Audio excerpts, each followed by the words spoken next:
কি ভিউ দেখো আজকে, লাভলি। আর এই ভিউয়ের মধ্যে আমরা আজ গাড়ি নিয়ে বেরিয়ে গেলাম শেখার জন্য।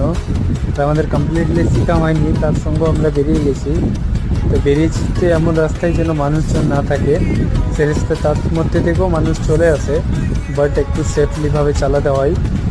তারপরে আমরা দৃশ্যর মাধ্যমে অনেকটাই দূর চলে গেলাম।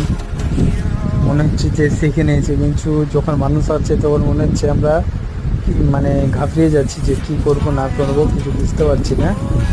তারপর থেকেও আমার জিগরি ছিল, তাকে বলছিলাম যে দেখো আমি ঠিকঠাকভাবে চালাচ্ছি কি না। দেখতে দেখতে আমরা হাইওয়ে উঠে গেলাম। হাইওয়েতে আমরা আবার টার্ন কেটে আমাদের আজকের গাড়ি চালানো শেষ করে দেব। তো হাইওয়েতেও একটু মানে ড্রাইভ নিচ্ছি যেন হাতটা ঠিকভাবে বসে যায়, সেই জন্য।